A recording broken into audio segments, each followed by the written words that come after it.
فرحان موجود ويا الولد اليوم، وان شاء الله تحضيراته حتكون جيده.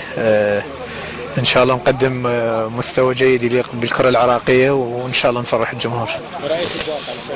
والله هذا اول يوم راح اتمرن ويا الفريق، يعني اللاعبين ان شاء الله مبينين عازمين على حصد النقاط ان شاء الله، وان شاء الله ما يخيبون ظن الجمهور.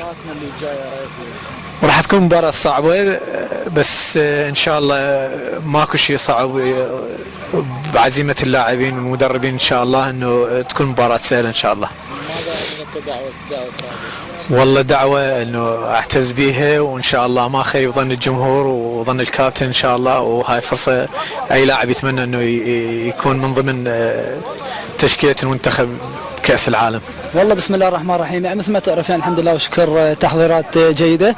مثل ما تعرف يعني المنتخب الاسترالي منتخب كبير ومنتخب له حجمه. مثل ما تعرف الحمد لله وشكر مستعدين استعداد جيد، والحمد لله وشكر تمارين جيدة، وان شاء الله يا ربي نقدم يعني المستوى ان شاء الله.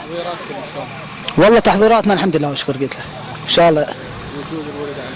وجود الولد يعني مثل ما تعرف اضافه يعني جيده، يعني معترفين اضافه ان شاء الله يضيفون شيء ان شاء الله للفريق ان شاء الله بحلال الله. والله الحمد لله وشكر وضع ان شاء الله زين.